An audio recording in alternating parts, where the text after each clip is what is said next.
اس دوران یکم اور 2 ہجری میں کئی اہم واقعات پیش آئے، ان میں سے کچھ اس طرح ہیں۔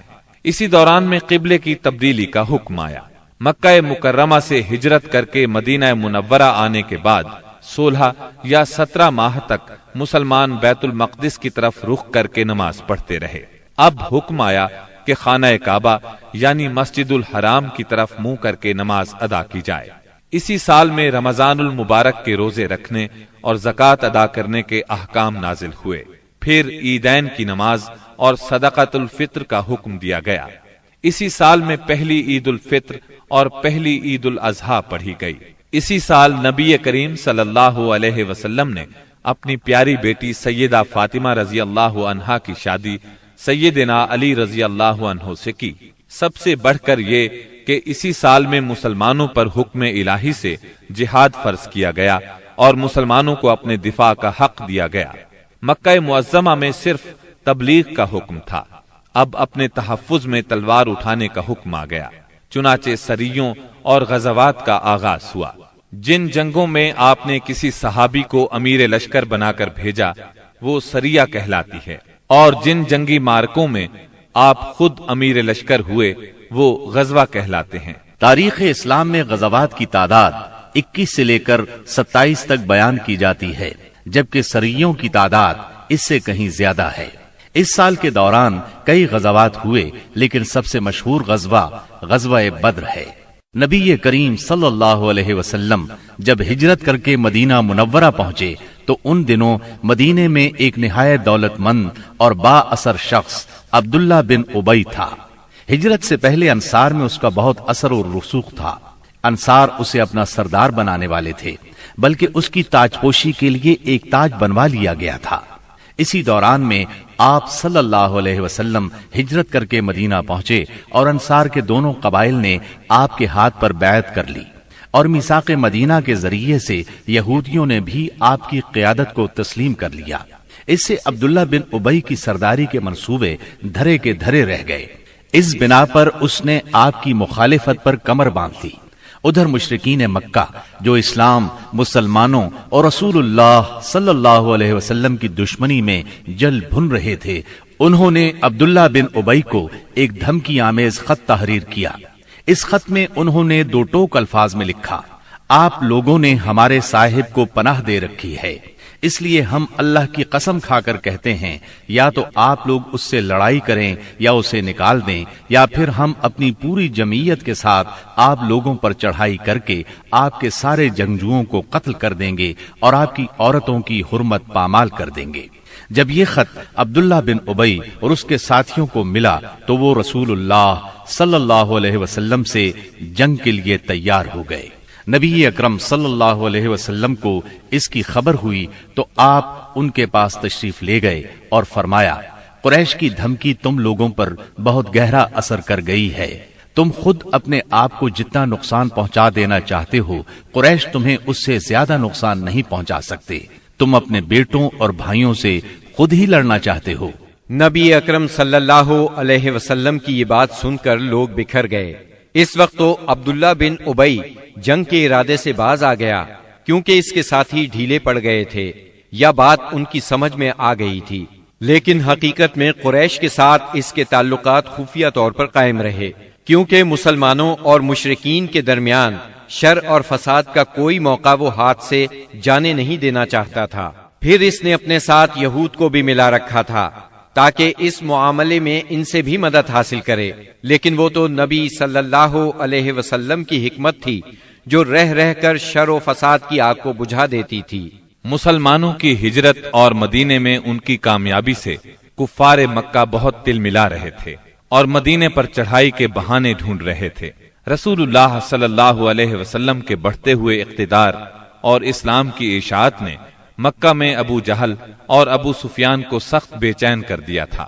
یہی کیفیت مدینے میں عبداللہ بن ابی کی تھی۔ اس نے قریش کے حوصلے بڑھائے اور انہیں یقین دہانی کرائی کہ اگر تم نے مدینے پر دھاوا بولا تو یہودی تمہارا ساتھ دیں گے۔ مسلمان جب سے مدینہ آئے تھے خطرات بڑھتے جا رہے تھے اور ان کے سروں پر منڈلا رہے تھے۔ یہی وجہ تھی کہ مسلمانوں نے راتوں کو جاگ جاگ کر مدینے کا پہرا دیا۔ ادھر قریش نے مدینے کو تباہ و برباد کرنے کا ارادہ کر لیا۔ اس غرض کے لیے انہوں نے کئی قبائل کو اپنا ہم نوا بنا لیا۔ چنانچہ جب نبی صلی اللہ علیہ وسلم کو خبر ہوئی تو آپ نے دو تدابیر اختیار کی۔ پہلی یہ کہ قریش کی شامی تجارت بند کر دی جائے تاکہ وہ مجبور ہو کر مدینے پر حملہ آور ہونے کا ارادہ ترک کر دیں۔ دوسرے یہ کہ مدینے کے آس پاس کے قبیلوں سے امن و امان کا معاہدہ کیا جائے تاکہ قریش جنگ مسلط کریں تو انہیں غیر جانبدار رکھا جا سکے۔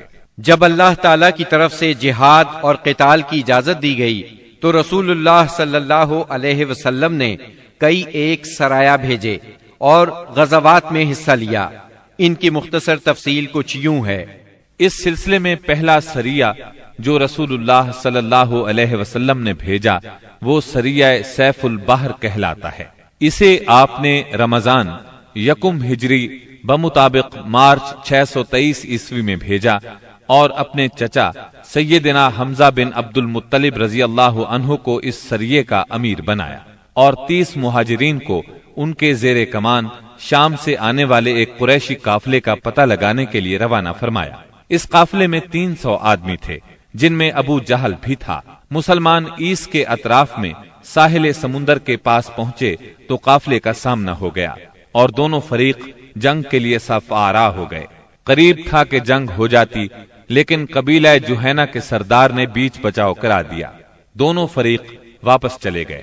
یہ اسلامی تاریخ کا پہلا سریہ اور پہلا فوجی عمل تھا۔ اس کا جھنڈا سفید تھا اور یہ اسلامی تاریخ کا پہلا جھنڈا تھا۔ اس کے علم بردار سیدنا ابو مرصد کناز بن حسین غنوی رضی اللہ عنہ تھے۔ اس کے بعد پے در پے سریے روانہ کیے گئے۔ چنانچہ شوال یکم ہجری میں سیدنا عبیدہ بن حارث رضی اللہ عنہ کو 60 مہاجرین کے ساتھ بطن رابغ کی وادی میں بھیجا گیا۔ وہاں ابو سفیان سے سامنا ہوا جو 200 آدمیوں کے ساتھ تھا۔ دونوں طرف سے تیر چلے لیکن جنگ نہ ہوئی۔ پھر ذی قعد یکم ہجری میں سیدنا سعد بن ابی وقاص رضی اللہ عنہ کو 20 مہاجرین کے ساتھ خرار کی طرف بھیجا گیا جو کہ جوفا کے قریب ایک مقام ہے، لیکن ان کا کسی سے سامنا نہ ہوا۔ اس کے بعد سفر 2 ہجری میں 70 مہاجرین کے ساتھ رسول اللہ صلی اللہ علیہ وسلم خود نکلے اور ابوا یا ودان تشریف لے گئے۔ مہم کا مقصد قریش کے ایک قافلے کی راہ روکنا تھا لیکن کسی سے سامنا نہ ہوا۔ یہ پہلی مہم تھی جس میں رسول اللہ صلی اللہ علیہ وسلم بذات خود نکلے۔ اس کے بعد ربیع الاول 2 ہجری میں رسول اللہ صلی اللہ علیہ وسلم 200 صحابہ کے ساتھ روانہ ہوئے۔ مقصود قریش کا قافلہ تھا جس میں امیہ بن خلف سمیت قریش کے 100 آدمی اور 2500 اونٹ تھے۔ آپ رضوہ کے اطراف میں مقام بوات تک تشریف لے گئے لیکن کسی سے سامنا نہ ہوا۔ اسی مہینے میں قرز بن جابر فہری نے مشرکین کی ایک مختصر سی فوج کے ساتھ مدینہ کی چراگاہ پر چھاپا مارا اور کچھ مویشی ہانک کر لے گیا۔ رسول اللہ صلی اللہ علیہ وسلم نے 70 صحابہ کے ہمراہ اس کا تعاقب کیا اور بدر کے اطراف میں واقع وادی صفوان تک تشریف لے گئے لیکن قرز نکل بھاگا۔ اسی واقعے کو بعض لوگ غزوہ بدر اولا بھی کہتے ہیں۔ اس کے بعد آپ جمادی الاولا یا جمادی الاخری 2 ہجری میں 150 یا 200 مہاجرین کے ساتھ ذوالعشیرہ تک تشریف لے گئے۔ مقصود قریش کے ایک قافلے کو روکنا تھا جو ملک شام جا رہا تھا، لیکن آپ کے پہنچنے سے پہلے وہ جا چکا تھا۔ اس سفر میں آپ نے بنو مدلج اور ان کے حلیف بنو زمرہ سے جنگ نہ کرنے کا معاہدہ کیا۔ پھر رجب 2 ہجری میں نبی اکرم صلی اللہ علیہ وسلم نے سیدنا عبداللہ بن جہش اسدی رضی اللہ عنہ کو 12 مہاجرین کے ساتھ مکہ اور طائف کے درمیان ایک مقام نخلہ کی طرف روانہ کیا۔ مقصد یہ تھا کہ وہ قریش کے ایک قافلے کی خبر لائیں، مگر ان لوگوں نے قافلے پر حملہ کر کے عمرو بن حضرمی کو قتل اور عبداللہ بن مغیرہ کے بیٹے عثمان اور مغیرہ کے غلام حکیم بن کیسان کو قید کر لیا اور قافلے کو ہانک لائے۔ ان کے ایسا کرنے پر آپ ان سے ناراض ہوئے، چنانچہ قیدیوں کو چھوڑ دیا گیا اور مقتول کا خون بہا ادا کیا گیا۔ یہ واقعہ رجب کی آخری تاریخ کو پیش آیا تھا، اس لیے مشرکین نے شور مچایا کہ مسلمانوں نے حرام مہینے کی حرمت پامال کر ڈالی۔ اس پر سورہ بقرہ کی آیت 217 نازل ہوئی۔ لوگ آپ سے حرام مہینے میں لڑائی کے بارے میں پوچھتے ہیں، آپ کہہ دیجئے اس میں جنگ کرنا بڑا گناہ ہے، اور اللہ کی راہ سے روکنا اور اس کے ساتھ کفر کرنا، مسجد حرام سے روکنا اور اس کے باشندوں کو وہاں سے نکالنا، یہ سب اللہ کے نزدیک اور زیادہ بڑا جرم ہے اور فتنہ قتل سے بڑھ کر ہے۔ یہ تھی جنگی نقل و حرکت جو مدینہ منورہ اور اس کے اطراف کے امن کی حفاظت کے لیے نبی صلی اللہ علیہ وسلم اور مسلمانوں نے قائم کر رکھی تھی۔ اس سے قریش کو یہ بتلانا بھی مقصود تھا کہ اگر وہ اپنے شر سے باز نہ آئے تو انجام برا ہوگا، لیکن وہ اپنی خودسری اور تکبر میں بڑھتے ہی چلے گئے۔ چنانچہ بدر کے میدان میں انہوں نے اس کی سزا پا لی اور جزا بہرحال گھاٹے ہی کی تھی۔ 17 رمضان 2 ہجری کو غزوہ بدر ہوا۔ یہ قریش اور مسلمانوں کے درمیان پہلا فیصلہ کن معرکہ تھا۔ اس کا سبب یہ ہوا کہ رسول اللہ صلی اللہ علیہ وسلم جس قافلے کے لیے ذوالعشیرہ تک تشریف لے گئے تھے اور وہ بچ کر شام چلا گیا تھا، آپ صلی اللہ علیہ وسلم اس کی طاق میں تھے اور اس کی خبر لانے کے لیے آپ نے شام کے مقام ہورا تک طلحہ بن عبید اللہ اور سعید بن زید رضی اللہ عنہما کو بھیجا۔ چنانچہ جیسے ہی یہ قافلہ وہاں سے گزرا، انہوں نے فوراً مدینہ منورہ خبر پہنچائی۔ اس قافلے میں اہل مکہ کی بڑی دولت تھی، یعنی 1000 اونٹ جن پر کم از کم 262 کلو سونے کی مالیت کا سامان تھا، اور اس کی حفاظت کے لیے صرف 40 آدمی تھے۔ خبر ملتے ہی رسول اللہ صلی اللہ علیہ وسلم نے صحابہ کرام رضی اللہ عنہم کو نکلنے کی دعوت دی، تاہم نکلنا ضروری نہیں قرار دیا۔ چنانچہ اس دعوت پر 313، 314 یا 317 صحابہ نے لبیک کہا۔ ان میں 82 یا 83 یا پھر 86 مہاجرین تھے اور بقیہ انصار، اور پھر انصار میں سے 61 قبیلہ اوس سے تھے اور 170 قبیلہ خزرج سے تھے۔ انہوں نے مکمل تیاری بھی نہیں کی تھی۔ سواری میں صرف 2 گھوڑے، ایک سیدنا زبیر بن عوام اور دوسرا سیدنا مقداد بن اسود کندی کے پاس تھا، اور 70 اونٹ تھے۔ 8 یا 12 رمضان المبارک 2 ہجری کو یہ مختصر فوج لے کر رسول اللہ صلی اللہ علیہ وسلم مدینہ منورہ سے نکلے تو بدر منزل مقصود تھی۔ یہ مدینہ منورہ کے جنوب مغرب میں 155 کلومیٹر کے فاصلے پر واقع ہے۔ اسے ہر طرف سے بلند پہاڑوں نے گھیر رکھا ہے، زیادہ حصہ ریتلا ہے۔ ساحل سمندر یہاں سے قریباً 10 میل کے فاصلے پر ہے۔ یہاں پانی کا ایک چشمہ ہے اور ارد گرد باغات موجود ہیں۔ اس قافلے کے سالار ابو سفیان تھے، جو بہت ہوشیار اور چوکنے آدمی تھے۔ ہر آنے جانے والے سے مسلمانوں کی نقل و حرکت کے بارے میں معلوم کرتے رہتے تھے۔ ابھی وہ بدر سے کافی دور تھے کہ انہیں مسلمانوں کے نکلنے کا علم ہو گیا۔ چنانچہ انہوں نے فوراً قافلے کا رخ مغرب کی طرف پھیر کر ساحل کا راستہ پکڑ لیا اور بدر کا راستہ مکمل طور پر چھوڑ دیا۔ ساتھ ہی زمزم بن عمر غفاری کو اجرت دے کر مکہ بھیجا کہ جس قدر جلد ممکن ہو انہیں مسلمانوں کے نکلنے کی اطلاع دے دیں۔ اس نے خبر پہنچائی تو اہل مکہ نہایت تیزی سے تیار ہوئے اور سب کے سب نکلے۔ ابو لہب کے سوا بڑوں میں سے کوئی پیچھے نہ رہا۔ آس پاس کے قبائل کے لوگ بھی ساتھ لے لیے۔ جب یہ لشکر مقام جحفہ پر پہنچا تو ابو سفیان کا پیغام ملا۔ اس میں اس نے اپنے بچ نکلنے کی اطلاع دی تھی اور یہ مطالبہ کیا تھا کہ مکہ واپس پلٹ جائیں۔ چنانچہ لوگوں نے واپسی کا ارادہ کر لیا، مگر ابو جہل نے اپنے تکبر اور اکڑ کی وجہ سے واپس جانے سے انکار کر دیا۔ قریش کی فوج میں 1000 آدمی تھے، جن کے پاس 100 گھوڑے اور 600 زرہیں تھی اور اونٹ کثرت سے تھے۔ ایک طرف انہیں اپنی کثرت پر ناز اور ساز و سامان پر فخر تھا، تو دوسری طرف نبی کریم صلی اللہ علیہ وسلم عز و انکسار سے اللہ کی بارگاہ میں ہاتھ پھیلائے دعا کر رہے تھے۔ آپ کی دعا کے الفاظ یہ تھے: اے باری تعالی، اگر مسلمانوں کی یہ مٹھی بھر جماعت ہلاک ہو گئی تو روئے زمین پر کبھی تیری عبادت نہ کی جائے گی۔ اے اللہ، اگر تو چاہے تو آج کے بعد کبھی تیری عبادت نہ کی جائے۔ آپ نے خوب تضرع اور خلوص سے دعا کی، یہاں تک کہ آپ کی چادر آپ کے کندھوں سے گر گئی۔ سیدنا ابو بکر رضی اللہ عنہ نے چادر درست کی اور عرض کیا، اے اللہ کے رسول بس کریں۔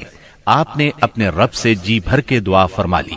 دونوں لشکر آمنے سامنے آئے تو سب سے پہلے مشرکین میں سے بہترین سالار عتبہ، شیبہ اور ولید بن عتبہ میدان میں نکلے۔ عتبہ اور شیبہ ربیہ کے بیٹے تھے۔ انہوں نے للکار کر کہا، آؤ تم میں سے کون ہمارے مقابلے پر آتا ہے۔ مقابلے کے لیے انصار کے 3 جوان نکلے، ایک اوف، دوسرے معوذ، یہ دونوں حارث کے بیٹے تھے، تیسرے عبداللہ بن رواحہ رضی اللہ عنہم۔ قریشیوں نے کہا، تم کون لوگ ہو؟ انہوں نے کہا، ہم انصار کی ایک جماعت ہیں۔ قریشیوں نے کہا، آپ لوگ شریف مد مقابل ہیں، لیکن ہمیں آپ سے سروکار نہیں، ہم تو اپنے چچیرے بھائیوں کو چاہتے ہیں۔ پھر ان کے منادی نے آواز لگائی، محمد ہمارے پاس ہماری قوم کے ہمسروں کو بھیجو۔ رسول اللہ صلی اللہ علیہ وسلم نے فرمایا، عبیدہ بن حارث اٹھو، حمزہ اٹھو، علی اٹھو۔ جب یہ لوگ اٹھے اور قریشیوں کے قریب پہنچے تو انہوں نے پوچھا، آپ کون لوگ ہیں؟ انہوں نے اپنا تعارف کرایا۔ قریشیوں نے کہا، آپ لوگ شریف مد مقابل ہیں۔ اس کے بعد مارکہ آرائی ہوئی۔ سیدنا عبیدہ بن حارث نے عتبہ بن ربیہ سے مقابلہ کیا، سیدنا حمزہ نے شیبہ سے اور سیدنا علی نے ولید سے۔ سیدنا حمزہ اور سیدنا علی نے اپنے اپنے مد مقابل کو جھٹ مار لیا، لیکن عبیدہ بن حارث اور ان کے مد مقابل کے درمیان ایک ایک وار کا تبادلہ ہوا اور دونوں میں سے ہر ایک نے دوسرے کو گہرا زخم لگایا۔ اتنے میں سیدنا علی اور سیدنا حمزہ اپنے اپنے شکار سے فارغ ہو کر آ گئے۔ آتے ہی عتبہ پر ٹوٹ پڑے، اس کا کام تمام کیا اور سیدنا عبیدہ کو اٹھا لائے۔ ان کا پاؤں کٹ گیا تھا اور آواز بند ہو گئی تھی، جو مسلسل بند ہی رہی، یہاں تک کہ جنگ کے 4 یا 5ویں دن جب مسلمان مدینے سے واپس ہوتے ہوئے وادی صفرا سے گزر رہے تھے، ان کا انتقال ہو گیا۔ مبارزت کا نتیجہ مشرکین کے لیے برا ثابت ہوا، چنانچہ وہ غصے سے بے قابو ہو کر مسلمانوں کی صفوں میں تندی کے ساتھ ٹوٹ پڑے، گھمسان کا رن پڑا اور کشتوں کے پشتے لگ گئے۔ اس سے مشرکین کی صفوں میں اضطراب کی لہر دوڑ گئی۔ طاغوت اکبر ابو جہل ملعون نے اپنی صفوں میں اضطراب کی ابتدائی لہر دیکھی تو چاہا کہ اس سیلاب کے سامنے ڈٹ جائے، چنانچہ وہ اپنے لشکر کو للکارتا ہوا تکبر کے ساتھ کہنے لگا، لات و عزا کی قسم، ہم اس وقت تک واپس نہیں ہوں گے جب تک انہیں رسیوں میں نہ جکڑ لیں۔ دیکھو تمہارا کوئی آدمی ان کے کسی آدمی کو قتل نہ کرے، بلکہ انہیں پکڑو اور گرفتار کرو تاکہ ہم ان کو اس حرکت کا مزہ چکھائیں۔ لیکن اسے اس غرور کی حقیقت کا بہت جلد پتہ لگ گیا، کیونکہ چند ہی لمحے بعد مسلمانوں کے حملے کی تندی کے سامنے مشرکین کی صفیں پھٹنا شروع ہو گئیں۔ البتہ ابو جہل اب بھی اپنے گرد مشرکین کا ایک غول لیے جمع ہوا تھا۔ اس غول نے ابو جہل کے چاروں طرف تلواروں کی باڑھ اور نیزوں کا ایک جنگل قائم کر رکھا تھا، لیکن غیرت مند مسلمانوں کے اسلامی ہجوم کی آندھی نے اس باڑھ کو بھی بکھیر دیا اور اس جنگل کو بھی اکھیڑ دیا۔ اس کے بعد یہ طاغوت اکبر دکھائی پڑا۔ مسلمانوں نے دیکھا کہ وہ ایک گھوڑے پر چکر کاٹ رہا ہے، ادھر اس کی موت 2 انصاری جوانوں کے ہاتھوں اس کا خون چوسنے کی منتظر تھی۔ طاغوت اکبر ابو جہل کے قتل کا عبرتناک واقعہ بیان کرتے ہوئے عبد الرحمن بن عوف رضی اللہ عنہ فرماتے ہیں کہ میں جنگ بدر کے روز صف کے اندر تھا کہ اچانک مڑا تو کیا دیکھتا ہوں کہ دائیں بائیں 2 نوعمر جوان ہیں۔ گویا ان کی موجودگی سے میں حیران ہو گیا کہ اتنے میں ایک نے اپنے ساتھی سے چھپا کر مجھ سے کہا، چچا جان مجھے ابو جہل کو دکھلا دیجئے۔ میں نے کہا، بھتیجے تم اسے کیا کرو گے؟ اس نے کہا، مجھے بتایا گیا ہے کہ وہ رسول اللہ صلی اللہ علیہ وسلم کو گالی دیتا ہے۔ اس ذات کی قسم جس کے ہاتھ میں میری جان ہے، اگر میں نے اس کو دیکھ لیا تو میرا وجود اس کے وجود سے الگ نہ ہوگا، یہاں تک کہ ہم میں سے جس کی موت پہلے لکھی ہے وہ مر جائے۔ وہ کہتے ہیں مجھے اس پر تعجب ہوا۔ اتنے میں دوسرے نوعمر نوجوان نے مجھے اشارے سے متوجہ کر کے یہی بات کہی۔ ان کا بیان ہے کہ میں نے چند ہی لمحوں بعد دیکھا کہ ابو جہل لوگوں کے درمیان چکر کاٹ رہا ہے۔ میں نے کہا، ارے دیکھتے نہیں، یہ رہا تم دونوں کا شکار جس کے بارے میں تم مجھ سے پوچھ رہے تھے۔ فرماتے ہیں کہ یہ سنتے ہی وہ دونوں شاہین اپنی تلواریں لیے جھپٹ پڑے اور اسے مار کر قتل کر دیا۔ پھر پلٹ کر رسول اللہ صلی اللہ علیہ وسلم کے پاس آئے۔ آپ نے فرمایا تم میں سے کس نے قتل کیا ہے؟ دونوں نے کہا میں نے قتل کیا ہے۔ آپ نے دونوں کی تلواریں دیکھیں اور فرمایا تم دونوں نے قتل کیا ہے، البتہ ابو جہل کا سامان معاذ بن عمرو بن جموح کو دیا۔ دونوں حملہ آوروں کا نام معاذ بن عمرو بن جموح اور معاذ بن افرا ہے۔ سیرت نگار ابن اسحاق کا بیان ہے کہ معاذ بن عمرو بن جموح نے کہا کہ میں نے مشرکین کو سنا وہ ابو جہل کے بارے میں کہہ رہے تھے ابو الحکم تک کسی کی رسائی نہ ہو۔ معاذ بن عمرو کہتے ہیں کہ جب میں نے یہ بات سنی تو اسے اپنے نشانے پر لے لیا اور اس کی سمت جمع رہا۔ جب گنجائش ملی تو میں نے حملہ کر دیا اور ایسی ضرب لگائی کہ اس کا پاؤں نصف پنڈلی سے اڑ گیا۔ واللہ جس وقت یہ پاؤں اڑا ہے تو میں اس کی تشبیہ صرف اس گٹھلی سے دے سکتا ہوں جو موصل کی مار پڑنے پر جھٹک کر اڑ جائے۔ کہتے ہیں کہ ادھر میں نے ابو جہل کو مارا اور ادھر اس کے بیٹے اکرما نے میرے کندھے پر تلوار چلائی، جس سے میرا ہاتھ کٹ کر میرے بازو کے چمڑے سے لٹک گیا اور لڑائی میں مخل ہونے لگا۔ میں اسے اپنے ساتھ گھسیٹتے ہوئے سارا دن لڑا، لیکن جب وہ مجھے اذیت پہنچانے لگا تو میں نے اس پر اپنا پاؤں رکھا اور اسے زور سے کھینچ کر الگ کر دیا۔ اس کے بعد ابو جہل کے پاس معوذ بن افرا پہنچے، وہ زخمی تھا۔ انہوں نے اسے ایسی ضرب لگائی کہ وہ وہیں ڈھیر ہو گیا، صرف سانس آتی جاتی رہی۔ اس کے بعد معوذ بن افرا خود بھی لڑتے ہوئے شہید ہو گئے۔ جب معرکہ ختم ہو گیا تو رسول اللہ صلی اللہ علیہ وسلم نے فرمایا کون ہے جو دیکھے کہ ابو جہل کا انجام کیا ہوا؟ اس پر صحابہ کرام اس کی تلاش میں بکھر گئے۔ عبداللہ بن مسعود رضی اللہ عنہ نے اسے اس حالت میں پایا کہ ابھی سانس آ جا رہی تھی۔ انہوں نے اس کی گردن پر پاؤں رکھا اور سر کاٹنے کے لیے داڑھی پکڑی اور فرمایا او اللہ کے دشمن، آخر اللہ نے تجھے رسوا کیا نا؟ اس نے کہا مجھے کاہے کو رسوا کیا؟ کیا جس شخص کو تم لوگوں نے قتل کیا ہے اس سے بھی بلند پایا کوئی آدمی ہے؟ یا جس کو تم لوگوں نے قتل کیا اس سے بھی کوئی اوپر آدمی ہے؟ پھر بولا کاش مجھے کسانوں کی بجائے کسی اور نے قتل کیا ہوتا۔ اس کے بعد کہنے لگا مجھے بتاؤ فتح کس کی ہوئی؟ عبداللہ بن مسعود رضی اللہ عنہ نے فرمایا اللہ اور اس کے رسول صلی اللہ علیہ وسلم کی۔ اس کے بعد عبداللہ بن مسعود رضی اللہ عنہ سے جو اس کی گردن پر پاؤں رکھ چکے تھے کہنے لگا او بکری کے چرواہے، تو بڑی اونچی اور مشکل جگہ پر چڑھ گیا۔ واضح رہے کہ عبداللہ بن مسعود رضی اللہ عنہ مکے میں بکریاں چرایا کرتے تھے۔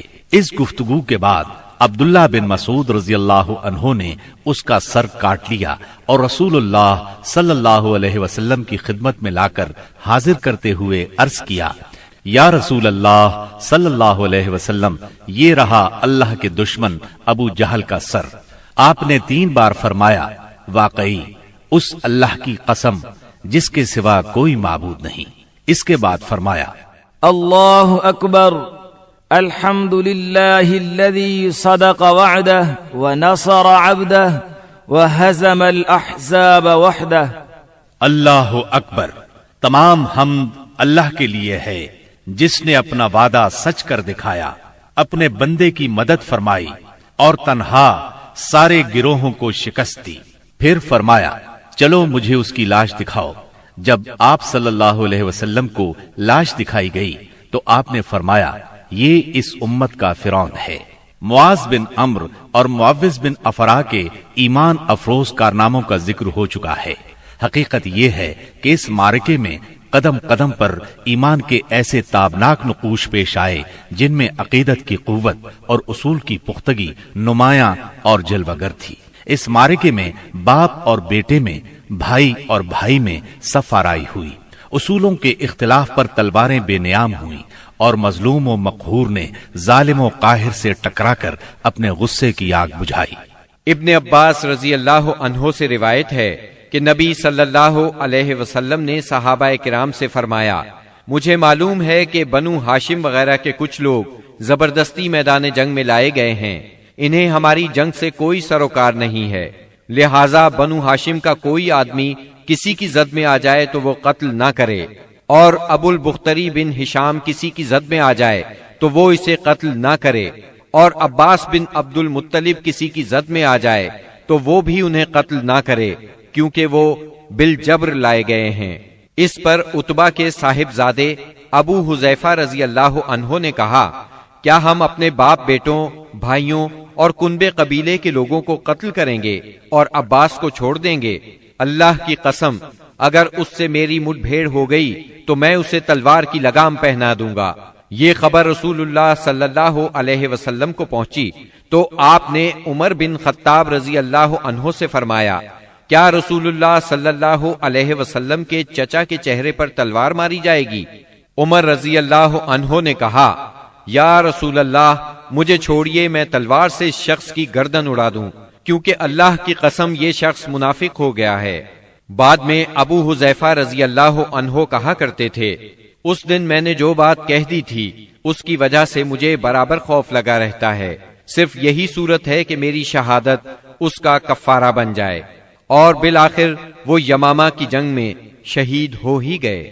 ابو البختری کو قتل کرنے سے اس لیے منع کیا گیا تھا کہ مکے میں یہ شخص سب سے زیادہ رسول اللہ صلی اللہ علیہ وسلم کی ایذا رسانی سے اپنا ہاتھ روکے ہوئے تھا، آپ کو کسی قسم کی تکلیف نہ پہنچاتا تھا اور نہ اس کی طرف سے کوئی ناگوار بات سننے میں آتی تھی، اور یہ ان لوگوں میں سے تھا جنہوں نے بنی ہاشم اور بنی مطلب کے بائیکاٹ کا صحیفہ چاک کیا تھا۔ لیکن ان سب کے باوجود ابو البختری کو قتل کر دیا گیا۔ ہوا یہ کہ مجزر بن زیاد سے اس کی مد بھیڑ ہو گئی، اس کے ساتھ اس کا ایک اور ساتھی بھی تھا، دونوں ساتھ ساتھ لڑ رہے تھے۔ مجزر نے کہا، ابو البختری، رسول اللہ صلی اللہ علیہ وسلم نے ہمیں آپ کو قتل کرنے سے منع کیا ہے۔ اس نے کہا، اور میرا ساتھی؟ مجزر نے کہا، نہیں واللہ ہم آپ کے ساتھی کو نہیں چھوڑ سکتے۔ اس نے کہا، اللہ کی قسم، تب میں اور وہ دونوں مریں گے۔ اس کے بعد دونوں نے لڑائی شروع کر دی، مجزر نے مجبوراً اسے بھی قتل کر دیا۔ مکے کے اندر جاہلیت کے زمانے سے عبد الرحمن بن عوف رضی اللہ عنہ اور امیہ بن خلف میں باہم دوستی تھی۔ جنگ بدر کے روز امیہ اپنے لڑکے علی کا ہاتھ پکڑے کھڑا تھا کہ اتنے میں ادھر سے عبد الرحمن بن عوف کا گزر ہوا۔ وہ دشمن سے کچھ زرہیں چھین کر لادے لیے جا رہے تھے۔ امیہ نے انہیں دیکھ کر کہا، کیا تمہیں میری ضرورت ہے؟ میں تمہاری ان زرہوں سے بہتر ہوں۔ آج جیسا منظر تو میں نے دیکھا ہی نہیں۔ کیا تمہیں دودھ کی حاجت نہیں؟ مطلب یہ تھا کہ جو مجھے قید کرے گا میں اسے فدیے میں خوب ددھیل اونٹنیاں دوں گا۔ یہ سن کر عبد الرحمن بن عوف رضی اللہ عنہ نے زرہیں پھینک دی اور دونوں کو گرفتار کر کے آگے بڑھے۔ عبد الرحمن بن عوف رضی اللہ عنہ کہتے ہیں کہ میں امیہ اور اس کے بیٹے کے درمیان چل رہا تھا کہ امیہ نے پوچھا، آپ لوگوں میں کون سا آدمی تھا جو اپنے سینے پر شتر مرغ کا پر لگائے ہوئے تھا؟ میں نے کہا، وہ حمزہ بن عبد المطلب رضی اللہ عنہ تھے۔ امیہ نے کہا، یہی شخص ہے جس نے ہمارے اندر تباہی مچا رکھی تھی۔ سیدنا عبد الرحمن رضی اللہ عنہ کہتے ہیں کہ واللہ میں ان دونوں کو لیے جا رہا تھا کہ اچانک بلال رضی اللہ عنہ نے امیہ کو میرے ساتھ دیکھ لیا تو انہوں نے کہا، او ہو، کفار کا سرغنہ امیہ بن خلف، اب یا تو میں بچوں گا یا یہ بچے گا۔ میں نے کہا، اے بلال رضی اللہ عنہ، یہ میرا قیدی ہے۔ انہوں نے کہا، اب یا تو میں رہوں گا یا یہ رہے گا۔ پھر نہایت بلند آواز سے پکارا، اے اللہ کے مددگارو، یہ رہا کفار کا سرغنہ امیہ بن خلف، اب یا تو میں رہوں گا یا یہ رہے گا۔ عبد الرحمن بن عوف رضی اللہ عنہ کہتے ہیں کہ اتنے میں لوگوں نے ہمیں گھیرے میں لے لیا۔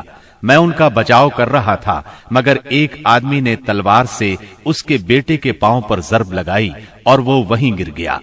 ادھر امیہ نے اتنے زور سے چیخ ماری کہ میں نے ویسی چیخ کبھی سنی ہی نہ تھی۔ میں نے کہا، نکل بھاگو، مگر آج بھاگنے کی گنجائش نہیں۔ اللہ کی قسم، میں تمہارے کچھ کام نہیں آ سکتا۔ عبد الرحمن رضی اللہ عنہ فرماتے ہیں کہ لوگوں نے اپنی تلواروں سے ان دونوں کو کاٹ کر ان کا کام تمام کر دیا۔ اس کے بعد عبد الرحمن بن عوف رضی اللہ عنہ کہا کرتے تھے، اللہ بلال رضی اللہ عنہ پر رحم کرے، میری زرہیں بھی گئیں اور میرے قیدی کے بارے میں مجھے تڑپا بھی دیا۔ سیدنا عمر بن خطاب رضی اللہ عنہ نے اپنے ماموں عاص بن ہشام بن مغیرہ کو قتل کیا۔ سیدنا ابو بکر صدیق رضی اللہ عنہ نے اپنے بیٹے عبد الرحمن کو جو اس وقت مشرکین کے ہمراہ تھے پکار کر کہا، او خبیث، میرا مال کہاں ہے؟ عبد الرحمن نے جواب میں ایک شعر کہا جس کا ترجمہ یوں ہے، ہتھیار، تیز رو گھوڑے اور اس تلوار کے سوا کچھ باقی نہیں جو بڑھاپے کی گمراہی کا خاتمہ کرتی ہے۔ جس وقت مسلمانوں نے مشرکین کی گرفتاری شروع کی، رسول اللہ صلی اللہ علیہ وسلم چھپر میں تشریف فرما تھے اور سعد بن معاذ رضی اللہ عنہ تلوار حمائل کیے دروازے پر پہرا دے رہے تھے۔ رسول اللہ صلی اللہ علیہ وسلم نے دیکھا کہ سعد رضی اللہ عنہ کے چہرے پر لوگوں کی اس حرکت کا ناگوار اثر پڑ رہا ہے۔ آپ نے فرمایا، اے سعد، ایسا محسوس ہوتا ہے کہ تم کو مسلمانوں کا یہ کام ناگوار ہے۔ انہوں نے کہا، جی ہاں، اللہ کی قسم، اے اللہ کے رسول، یہ اہل شرک کے ساتھ پہلا معرکہ ہے جس کا موقع اللہ نے ہمیں فراہم کیا ہے، اس لیے اہل شرک کو باقی چھوڑنے کی بجائے مجھے یہ بات زیادہ پسند ہے کہ انہیں خوب قتل کیا جائے اور اچھی طرح کچل دیا جائے۔ اس جنگ میں عکاشہ بن محسن اسدی رضی اللہ عنہ کی تلوار ٹوٹ گئی۔ وہ رسول اللہ صلی اللہ علیہ وسلم کی خدمت میں حاضر ہوئے۔ آپ نے انہیں ایک چھڑی تھما دی اور فرمایا، عکاشہ، اسی سے لڑائی کرو۔ عکاشہ نے اسے رسول اللہ صلی اللہ علیہ وسلم سے لے کر ہلایا تو وہ ایک لمبی، مضبوط اور چمچم کرتی ہوئی سفید تلوار میں تبدیل ہو گئی۔ پھر انہوں نے اسی سے لڑائی کی یہاں تک کہ اللہ نے مسلمانوں کو فتح نصیب فرمائی۔ اس تلوار کا نام اون یعنی مدد رکھا گیا تھا۔ یہ تلوار مستقلاً عکاشہ رضی اللہ عنہ کے پاس رہی اور وہ اسی کو لڑائیوں میں استعمال کرتے رہے، یہاں تک کہ دور صدیقی میں مرتدین کے خلاف جنگ کرتے ہوئے شہید ہو گئے۔ اس وقت بھی یہ تلوار ان کے پاس ہی تھی۔ خاتمہ جنگ کے بعد مصعب بن عمیر ابدری رضی اللہ عنہ اپنے بھائی ابو عزیز عمیر ابدری کے پاس سے گزرے۔ ابو عزیز نے مسلمانوں کے خلاف جنگ لڑی تھی اور اس وقت ایک انصاری صحابی اس کا ہاتھ باندھ رہے تھے۔ مصعب نے اس انصاری سے کہا، اس شخص کے ذریعے اپنے ہاتھ مضبوط کرنا، اس کی ماں بڑی مالدار ہے، وہ غالباً تمہیں اچھا فدیہ دے گی۔ اس پر ابو عزیز نے اپنے بھائی مصعب رضی اللہ عنہ سے کہا، کیا میرے بارے میں تمہاری یہی وصیت ہے؟ مصعب رضی اللہ عنہ نے فرمایا، ہاں، تمہاری بجائے یہ انصاری میرا بھائی ہے۔ جب مشرکین کی لاشوں کو کنویں میں ڈالنے کا حکم دیا گیا اور عتبہ بن ربیعہ کو کنویں کی طرف گھسیٹ کر لے جایا جانے لگا تو رسول اللہ صلی اللہ علیہ وسلم نے اس کے صاحبزادے ابو حذیفہ رضی اللہ عنہ کے چہرے پر نظر ڈالی، دیکھا تو غمزدہ تھے، چہرہ بدلا ہوا تھا۔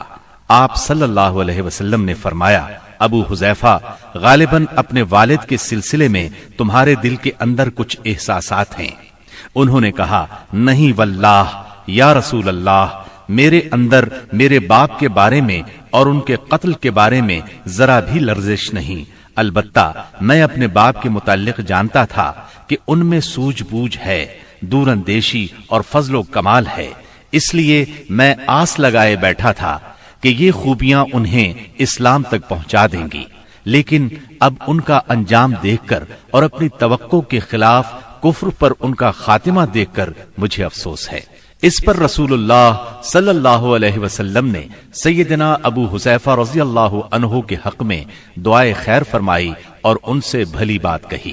آخرکار اسلام نے کفر پر فتح پائی۔ اس غزوہ بدر میں قریش کا سردار ابو جہل بھی مارا گیا۔ یہ وہی ابو جہل تھا جس نے نبی کریم صلی اللہ علیہ وسلم اور مسلمانوں پر ظلم و ستم کے پہاڑ توڑے تھے۔ 70 کافر موت کے گھاٹ اترے، 70 ہی گرفتار ہوئے، باقی دم دبا کر بھاگ نکلے۔ مسلمانوں میں صرف 14 شہید ہوئے، ان میں 6 مہاجر اور 8 انصاری تھے۔ اس جنگ نے اسلام کے دشمنوں کی طاقت کا جنازہ نکال دیا، ان کا بھرم کھل گیا اور ان کا غرور خاک میں مل گیا۔ جب رسول اللہ صلی اللہ علیہ وسلم مدینہ پہنچ چکے تو آپ نے قیدیوں کے بارے میں مشورہ کیا۔ سیدنا ابو بکر نے فدیہ لینے کی رائے دی، جبکہ سیدنا عمر کی رائے یہ تھی کہ انہیں قتل کر دیا جائے۔ انہوں نے فرمایا، میرا قریبی میرے حوالے کریں اور میں اسے قتل کروں۔ عقیل بن ابی طالب سیدنا علی کے حوالے کریں، وہ اس کی گردن کو اڑائیں، یہاں تک کہ اللہ کو معلوم ہو جائے کہ ہمارے دلوں میں مشرکین کے لیے کوئی نرم گوشہ نہیں ہے اور یہ حضرات مشرکین کے ائمہ اور قائدین ہیں۔ رسول اللہ صلی اللہ علیہ وسلم نے فدیہ لینا طے کیا۔ یہ فدیہ 4000 سے 3000 اور کم از کم 1000 درہم تک تھا، اور ان میں سے جو لکھنا پڑھنا جانتے تھے ان کا فدیہ یہ قرار دیا گیا کہ وہ 10 بچوں کو لکھنا پڑھنا سکھا دیں۔ غزوہ بدر میں قریش کے 70 آدمی مارے گئے، ان میں عتبہ اور ابو جہل جیسے رئیس شامل تھے۔